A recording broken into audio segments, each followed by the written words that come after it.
दूसरा क्या था कि सामाजिक भेदभाव इतना ज़्यादा था कि जो गवर्नमेंट के स्कूल थे वहाँ कुछ एक वर्ग हावी रहा। बच्चियाँ थी यहाँ पे, लड़कियाँ थी। आपके अपने सवाल का जवाब आपको खुद मिल गया जी, क्या जो ये लोग फैलाते हैं, प्रोपेगेंडा फैलाते हैं कि मुस्लिम समाज की बेटियां नहीं पढ़ती है, आज आपके सामने मौजूद है।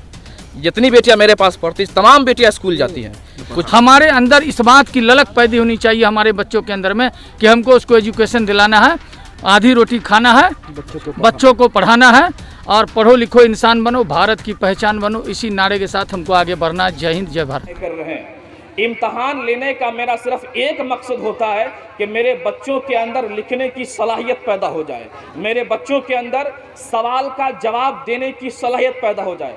हमने इस इम्तहान के लिए 4 एग्जामिनर को तय किया था।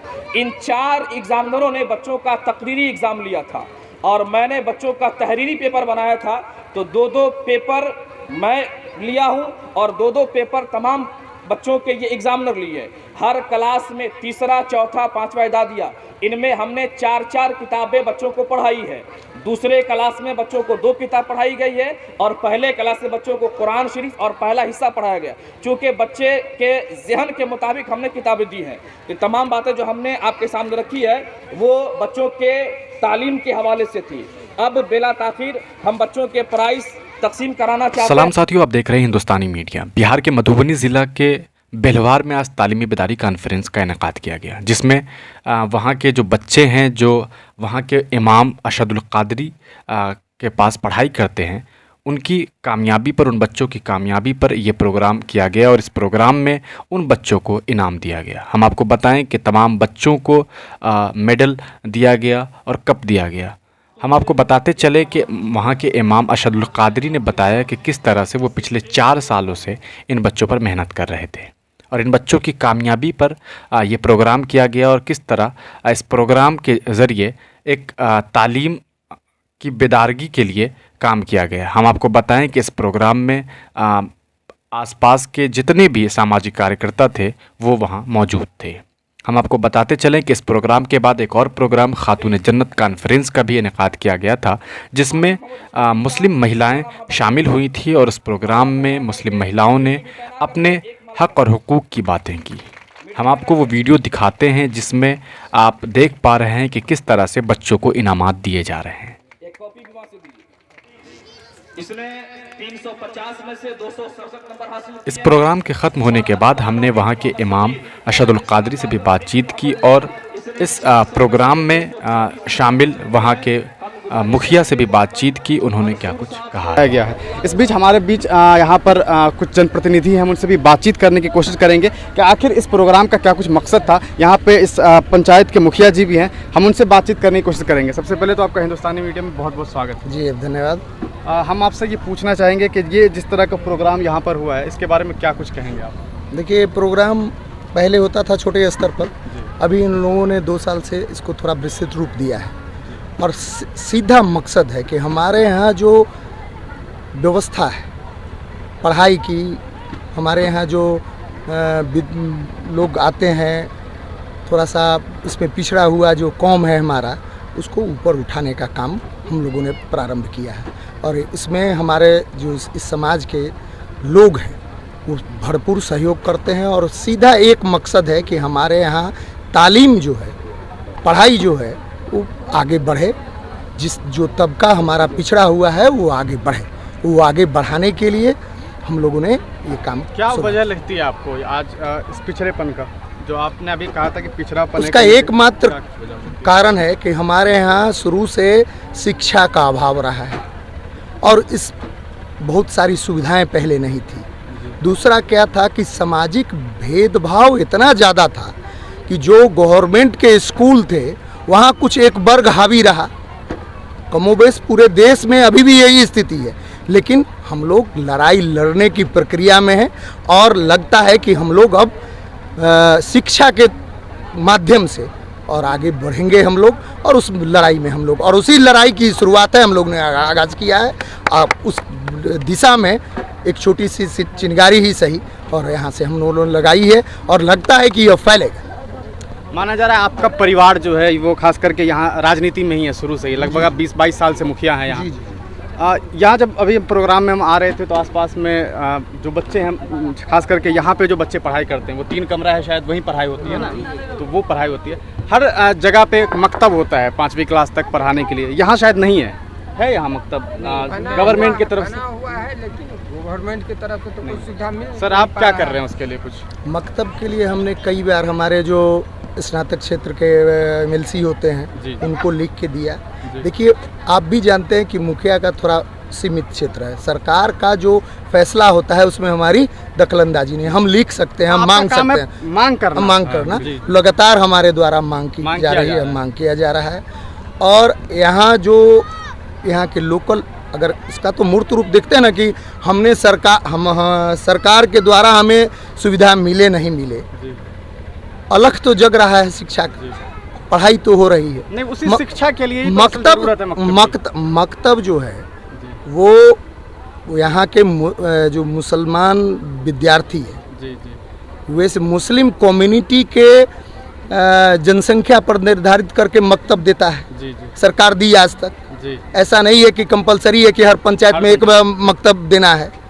तो वो अभी जाकर जनसंख्या लगभग हम लोग वहाँ तक पहुँचे हैं और एक मकतब प्राइवेट तौर पर वजीर साहब के द्वारा स्थापित भी किया गया है। वह उसको सरकारीकरण करने के लिए जद्दोजहद जारी है, लोगों ने उसके लिए बहुत कोशिश किया है। और क्या सबसे बड़ी बात है कि जो भी काम अगर चलिएगा तो एक होता है समाज में पॉजिटिव सोच रखने वाला और एक होता है नेगेटिव सोच रखने वाला। तो कुछ ये सब भी लोकल राजनीति की वजह से भी कुछ पिछड़ापन रहा, यहाँ सोच में पिछड़ापन रहा। और हम लोग को आशा है कि आने वाले निकट भविष्य में हमारे यहाँ मकतब जो है वो स्थापित होने जा रहा है और उसके लिए आगे भी बहुत सारे काम हो चुके हैं, लगभग वो इस कागार पर है कि बहुत जल्द यहाँ स्थापित हो जाएगा। दूसरा बात है कि हमारे यहाँ बिहार गवर्नमेंट की ज़मीन भी नहीं है, कोई ऐसा दानी आदमी भी नहीं है जो दान करने के लिए, यहाँ जो उच्च वर्ग के लोग हैं उनकी ज़मीन है। 22 साल से सर आप मुखिया हैं, आप ही दे दीजिए। हम देने के लिए एकदम तैयार हैं। हरिनगर हमारा घर यहाँ 3 किलोमीटर दूर है, हम तो वहाँ ऑलरेडी वहाँ जो ज़मीन है वहाँ करके वहाँ मदरसा में चलाता हूँ, वहाँ तो चलता है मदरसा। कोशिश कीजिए इधर, उसके लिए आप तो होगा। सरकारी बिल्डिंग भी हमने बना करके दिया है उसको, उसी में हमारे जो मौलवी साहब है रहते भी हैं, उसी में सारा व्यवस्था है और हमारे बच्चे वहाँ पढ़ते हैं। यहाँ उस स्तर पर अगर कोई यहाँ लोकल में कोई, यहाँ तो हमारी ज़मीन नहीं है, लोकल स्तर पर कोई देने के लिए अगर तैयार होंगे, मैं वहाँ सामुदायिक भवन के नाम पर ही, सरकार के भवन के नाम पर ही मैं तुरंत भवन बनाने के लिए तैयार हूँ। कोई ऐसा व्यक्ति हो, मैं आज आपके माध्यम से भी कह रहा हूँ कि कोई ऐसा व्यक्ति हो 2 कट्ठा भी ज़मीन दान करे तो मैं वहाँ सरकार का भवन बनाने के लिए तैयार हूँ जहाँ यहाँ मुस्लिम बच्चे पढ़ेंगे। चलिए अच्छी बात है। अच्छा अभी आप बात कर रहे थे यहाँ पर खास करके जिहाद को लेकर के बातचीत कर रहे थे, क्या लगता है आपको कि इस तरह के टॉपिक्स आज भी इस देश में बातें हो रही हैं, आपके द्वारा भी बात कर रहे हैं, कहीं ना कहीं जनप्रतिनिधि को लगता है कि यहाँ पर इसको लेकर के बातचीत होनी चाहिए, क्या लगता है किस वजह से ये टॉपिक अभी भी इस तरह के तालीमी बेदारी मंच का हिस्सा बना हुआ है? बता देखिए, जिहाद शब्द जो है ना वो कुरान शरीफ में ही है, कलाम पाक में ही जिहाद शब्द आया है। खुदा ने जिहाद शब्द को 2 तरीके में बांटा है, जिहाद असगर और जिहाद अकबर। ठीक है, एक है तलवार की लड़ाई, तो खुदा ने उस तलवार की लड़ाई को मना किया, जो उससे बेटर है कि तुम कुरीति में जो तुम्हारे कौम में जो फैली हुई बुराई है उससे जिहाद करो। तुम्हारे अंदर सबसे पहले है कि तुम्हारे अंदर जितनी गंदगी है उससे जिहाद करके उसको तुम पहले पाक हो जाओ। माने खुदा का कहने का मतलब है पहले तुम खुद ठीक हो, उसके बाद सामने वाले को ठीक करो। तो तलवार की लड़ाई सामने वाले को ठीक करने के लिए की जाती है। जब हम खुद ठीक नहीं रहेंगे हम सामने वाले को क्या ठीक करेंगे। जिहाद शब्द का मतलब है, ये तो कुरान शरीफ में है। हमारे कहने का ये मतलब है कि आज तुम्हारे अंदर पहले ठीक हो, तुम्हारे अंदर खुदा का वास होना चाहिए। पहले खुदा क्या, किसी अच्छे चीज़ को अगर गंदगी फल से पेड़ से फल गिरता है, किसी गंदे जगह पर गिर जाए तो वह फल खाने लायक रहेगा। खुदा वैसे आदमी में बस ही नहीं सकता है जिसमें गंदगी हो। चलिए, अच्छा लगा आपसे बात करके। क्या नाम हुआ सर आपका? मेरा अनिल कुमार मिश्र हमारा नाम है। अच्छा, वर्तमान में हमारी पत्नी मुखिया है, मैं 3 बार रह चुका हूँ, वर्तमान में हमारी पत्नी मुखिया है। आगे भी बने रहना है। नहीं, अब राजनीति इस पंचायत की राजनीति से अलग हो जाना है। अब निस्वार्थ भाव से लोगों की सेवा करना है, समाज सेवा। चलिए ठीक है, अच्छा लगा आपसे बात करके। आपका क्या नाम है? मेरा नाम अशहदुल क़ादरी हुआ। जी, आप यहाँ इमाम हैं? जी, हम यहाँ के इमाम हैं। आप ही इस प्रोग्राम के ऑर्गेनाइजर में से जी हैं? जी जी। क्या कुछ पढ़ाते हैं आप, जो अभी बच्चों को इनाम दिया गया, क्या कुछ सब्जेक्ट थे इसके? मेरे यहाँ बच्चों को दीनी तालीम हम देते हैं। जी चूँकि बच्चे हमारे स्कूल भी जाते हैं, जी अल्लाह का शुक्र है मेरे यहाँ कि बच्चे दीन के साथ दुनिया की तालीम भी हासिल करते हैं। आपने जितने बच्चों को यहाँ देखा है, अल्हम्दुलिल्लाह सारे बच्चे हमारे स्कूल जाते हैं। अच्छा, मैं बच्चों को सुबह फजर की नमाज के बाद से पढ़ाना शुरू करता हूँ। 9:30 बजे तक बच्चों को मैं छुट्टी करता हूँ। बच्चे घर जाते हैं, नाश्ता करते हैं, तैयार होते हैं, स्कूल जाते हैं। हम जो बच्चों को पढ़ाते हैं, मेरे पास क्लास बाय क्लास बच्चे पढ़ते हैं और हर क्लास में अलग अलग सब्जेक्ट है। पहले क्लास में बच्चों को हम 2 किताब पढ़ाते हैं, एक उर्दू है और एक धार्मिक किताब जिसे कुरान शरीफ कहते हैं, वो हम पढ़ाते हैं। दूसरे क्लास में भी वो उर्दू पढ़ाते हैं और कुरान शरीफ पढ़ाते हैं। तीसरे क्लास से जब बच्चे आगे बढ़ते हैं तो वहाँ से हम बच्चों को 4-4 किताब देते हैं। तीसरे क्लास में 4 किताब है, चौथे में 4 है, 5वें में 4 है और छठे में 4 है। मैं तने तना कोशिश करता हूँ, अल्लाह ने मुझको इल्म दिया है, अभी मेरे पास ताकत है, जुनून है, मैं पढ़ाने की पूरी कोशिश करता हूँ। आप यही समझ लीजिए कि मेरे पास 100 बच्चे पढ़ते हैं, 3.5 घंटे के अंदर 6 क्लास को मैनेज करना कितनी मुश्किल बात है। लेकिन अल्लाह का शुक्र है, मैं उसको कोशिश करता हूँ और इसमें सबसे बड़ा जो योगदान है मेरे बच्चों का है। अल्लाह का शुक्र है कि मेरे पास बच्चों को पढ़ने के लिए मुझको बुलाना नहीं पड़ता है। बच्चे, कभी कभी मेरी तबीयत ख़राब होती है, अगर मैं सोया रह जाता हूँ सुबह में, तो बच्चे आकर के मेरे दरवाजे को पीटते हैं, मुझको बेदार करते हैं। मैं उठता हूँ, मैं बच्चों को पढ़ाता हूँ। अभी कुछ दिन पहले मैं एक्सीडेंट कर गया था, पाँव में मुझे चोट काफ़ी थी, तो बच्चे मुझको बिस्तर पे बिठा करके मुझसे क्लास करवाए हैं। अभी सोच लीजिए बच्चों के अंदर जुनून कितना है। तो जुनून सिर्फ इसलिए है कि इन बच्चों को हमने, ये जो प्रोग्राम आपने देखा है, ये प्रोग्राम चौथा हुआ है। सबसे पहला छोटा प्रोग्राम हुआ था जब मैं यहाँ आया था, उसके फर्स्ट ईयर में। दूसरे साल में उससे थोड़ा बड़ा हुआ, तीसरे बार में उससे बड़ा हुआ, ये चौथा प्रोग्राम है। तो ये बच्चों के अंदर ये हौसला अफजाई हुई और इसमें सबसे बड़ा जो योगदान रहा है हमारे इस समाज के तमाम लोगों का रहा है। ख़ास तौर से इस गांव के जो बुज़ुर्ग हजरात हैं, जैसे अब्दुल शकूर साहब है, वज़ीर साहब हैं, अनवर साहब है, नबीजान साहब है, इस गांव के जो बुज़ुर्ग हजरात हैं, इन लोगों ने मेरी पूरी मदद की है। अच्छा इमाम साहब, कहीं ना कहीं ये बातें मानी जाती है कि एक सोसाइटी में एक बात है, मनगढ़ंत बातें हैं कि कहीं ना कहीं जो मुस्लिम महिलाएं हैं उनको इल्म से रोका जाता है, जबकि मैंने अभी यहाँ पे देखा है ज़्यादातर बच्चे जो थी वो बच्चियाँ थी, यहाँ पे लड़कियाँ थी। आपके अपने सवाल का जवाब आपको खुद मिल गया। जी, क्या जो ये लोग फैलाते हैं, प्रोपेगेंडा फैलाते हैं कि मुस्लिम समाज की बेटियां नहीं पढ़ती है, आज आपके सामने मौजूद है। जितनी बेटियां मेरे पास पढ़ती, तमाम बेटियां स्कूल जाती हैं। कुछ बच्चियां इंटर में है, कुछ मैट्रिक में, कुछ 7वें में, कोई 8वें में, हर बच्चे स्कूल जाती है। वो दौर चला गया कि बेटियां को लोग नीची निगाह से देखते थे, लोग बाहर नहीं जाने। बात सही है, कुछ ऐसे हालात गुजरे हैं हमारे साथ, लेकिन आज अल्हम्दुलिल्लाह हमारा तबका, हमारी सोसाइटी बेटियों को पढ़ाने में सबसे आगे। आज आपके सामने था मौजूद, देखा ना आपने कि बेटियां हमारी सबसे ज़्यादा थी। वजह यह है कि वो बेटियां पढ़ने के ऊपर पूरी तवज्जो देती है और अल्लाह का शुक्र है मेरे पास जितनी बेटियां पढ़ती है सब काबिल तारीफ़ है। जी, चलिए बहुत अच्छा लगा आपसे बात करके कि आप बहुत अच्छा काम कर रहे हैं एजुकेशन को लेकर के। साथ में हमारे यहाँ पर अमानुल्लाह खान साहब भी हैं जो कि एक सामाजिक कार्यकर्ता हैं, हम उनसे बातचीत करेंगे। सर, कैसा लगता है इस तरह के प्रोग्राम में जाने के बाद?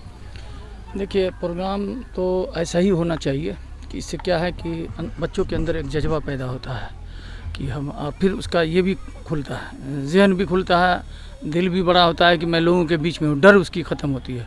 ख़ास के हमारे मुआशरे में इस तरह की बातें थी कि लोगों के भीड़ में खास के बच्चियाँ बचती थी, ये सब चीज़। तालीमी बेदारी कॉन्फ्रेंस, और अभी थोड़ा देर के बाद नमाज जोहर जन्नत, हाँ मैंने खातून जन्नत कॉन्फ्रेंस भी होने जा रहा है, स्पेशल प्रोग्राम में भी होगा। फिर औरतें आके खिताब करेगी, इसमें मर्द की कोई गुंजाइश नहीं है।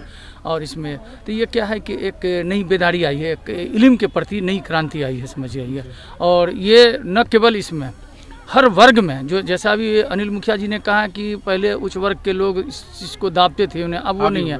अब ये सिस्टम आ गया है कि अब कोई किसी को दाबने के लिए तैयार नहीं है। हर आदमी चाहता है भारत में एजुकेशन इतना हाई हो कि ताकि दुनिया में भारत का अपना एक नाम हो, उसकी पहचान हो। इसके लिए किसी एक तबकात को छांट के अगर कोई बढ़ेगा आगे, चाहे वो दलित हो या माइनॉरिटी से हो, जिससे भी हो। इन्होंने कहा कि आपके इस्लाम का सर्वे नहीं, इस्लाम का सर्वे नहीं। जो कांग्रेस की सरकार थी उस समय में राजेंद्र सच्चर कमेटी की रिपोर्ट और रंगनाथ मिश्रा की रिपोर्ट, ये रिटायर्ड जज, सुप्रीम कोर्ट के जज वगैरह थे, उन लोगों ने जो किया तो हर तीसरे लगा। उन्होंने साफ लिख दिया कि माने इस वक्त आवश्यकता है मुस्लिम को आगे बढ़ाने की, आरक्षण देने तक की आवश्यकता को जोड़ दिया और कहा कि बढ़ाना, हर तीसरा घर जाहिल है।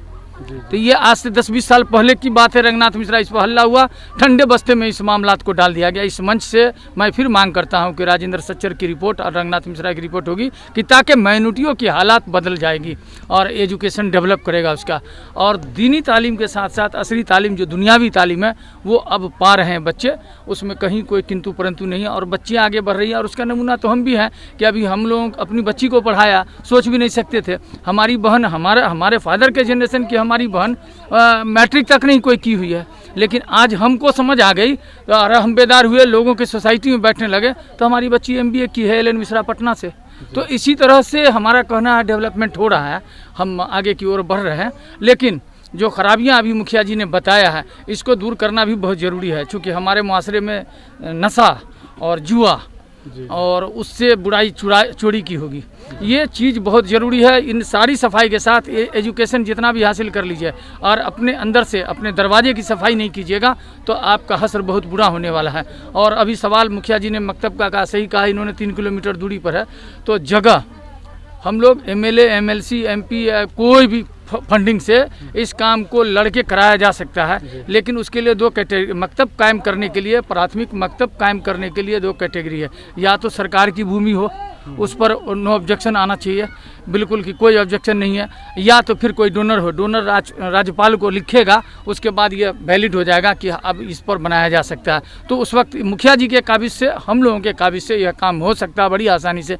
लेकिन ज़मीन फराग चाहिए, उस पर किसी के बाप का कब्जा नहीं होगा, फिर सरकार का कब्जा होगा, वहाँ से फिर टीचर आएंगे और वो भी काम होगा। ये सब लेकिन बहाना है, ये समाज में इससे तरक्की नहीं। एजुकेशन को कहीं रोका नहीं जा सकता। एक चिराग जला के भी लोगों ने एजुकेशन हासिल किया। जिसके घर पे बिजली नहीं थी वो आदमी सरकार की बत्ती में जाके पढ़ के पढ़ाया गया। हमारे अंदर इस बात की ललक पैदा होनी चाहिए हमारे बच्चों के अंदर में कि हमको उसको एजुकेशन दिलाना है, आधी रोटी खाना है, बच्चों को पढ़ाना है और पढ़ो लिखो इंसान बनो, भारत की पहचान बनो। इसी नारे के साथ हमको आगे बढ़ना। जय हिंद, जय भारत। चलिए, यहाँ पर हमारे साथ एक और जनप्रतिनिधि हैं, नए अभी बने हैं, हम इनसे बात करेंगे। शायद आपकी पत्नी अभी समिति बनी है। नाजनी खातून है। नाजनी खातून, क्या नाम हुआ आपका? मेरा नाम मोहम्मद एहसान हुआ। क्या कुछ काम करना है? मेरा एक ही मकसद है कि हम लोग भी पढ़े लिखे हैं, आप लोग की दुआ से, अल्लाह के रहमो करम से। हम भी MBA पास आउट है राजस्थान टेक्निकल यूनिवर्सिटी कोटा से, जयपुर मेरा कॉलेज था। मेरा एक ही मकसद है कि मेरे मोहल्ला भी अभी बहुत पीछे चल रहे हैं शिक्षा के मामले में। अब जो है धीरे धीरे लेवल में आ रहे हैं, बच्चियाँ लोग पढ़ रहे हैं, जिसका कारण है कि मौलाना असदुल कादरी और हाफिज हसपुद्दीन साहब की वजह से आज जो ये प्रोग्राम कराया गया है, इससे पिछले भी 3 बार भी कराया गया। उससे धीरे धीरे हम लोग के जो है शिक्षा में सुधार आ रहा है और वो पूरा कोशिश है कि हम लोग का कोशिश है कि बच्चों लोग जहाँ भी दिक्कत होगा हम लोग तैयार हैं। मुखिया जी बोले हैं कि कहीं भी दिक्कत है, कहीं भी पैसे की जरूरत पड़ता है, उसी तरह हम भी मुखिया जी के साथ हैं और हम लोग भी तैयार हैं कि यहाँ के बच्चे सब पढ़े लिखे और आगे बढ़े, ताकि आज की डेट में जो पढ़ेंगे लिखेंगे वही आगे बढ़ेंगे। क्योंकि आज की डेट में मूर्ख का कहीं चारा नहीं है, जबकि आज की डेट में इतना बेरोजगारी हो गया, जो पढ़ लिख के ही बेरोजगार है। आप सोच सकते हैं, जो आदमी पढ़ लिख के ही जब बेरोजगार है तो बिना पढ़े लिखे का क्या हाल होगा। ठीक है, इसलिए पढ़ाई लिखाई बहुत ज़रूरी है और हम लोग कोशिश है और मोहल्ले वाले से गुजारिश करते हैं और अनुरोध करते हैं कम से कम अपने बच्चे को मदरसा भेजे, स्कूल भेजे, ताकि आप बच्चों को, आने वाले नस्ल को कहीं दिक्कत नहीं होना चाहिए और कहीं ज़िंदगी में समस्या नहीं होगी। चलिए ठीक है। तो जैसा कि हमने यहाँ पे बात की, जनप्रतिनिधि से यहाँ पे मुखिया जी थे और तमाम लोगों से बातचीत की। कहीं ना कहीं तमाम लोगों ने जो बातें की है वो यही बताई है कि इल्म को लेकर के, चाहे वो कोई भी मज़हब हो, कोई भी धर्म हो, वहाँ इल्म को लेकर के हमेशा बातें की गई है। इस्लाम में जो कुरान नाजिल हुआ वो भी इक़रा से शुरू हुआ, तो कहीं ना कहीं इल्म को लेकर के तमाम धर्म की बातचीत होती है। इन्होंने एक बहुत अच्छी बात कही थी जो हमने मुखिया जी के से सुना था मंच पर। इन्होंने कहा था कि जुआ या कोई भी चीज़ जो इलीगल है वो तमाम धर्म में इलीगल है और इन सब चीज़ों से अगर इंसान बचता है, इन सब चीज़ों से अगर बच्चे बचते हैं तो कहीं ना कहीं वो इन फ्यूचर कामयाब ज़रूर होते हैं। देखते रहिए हिंदुस्तानी में।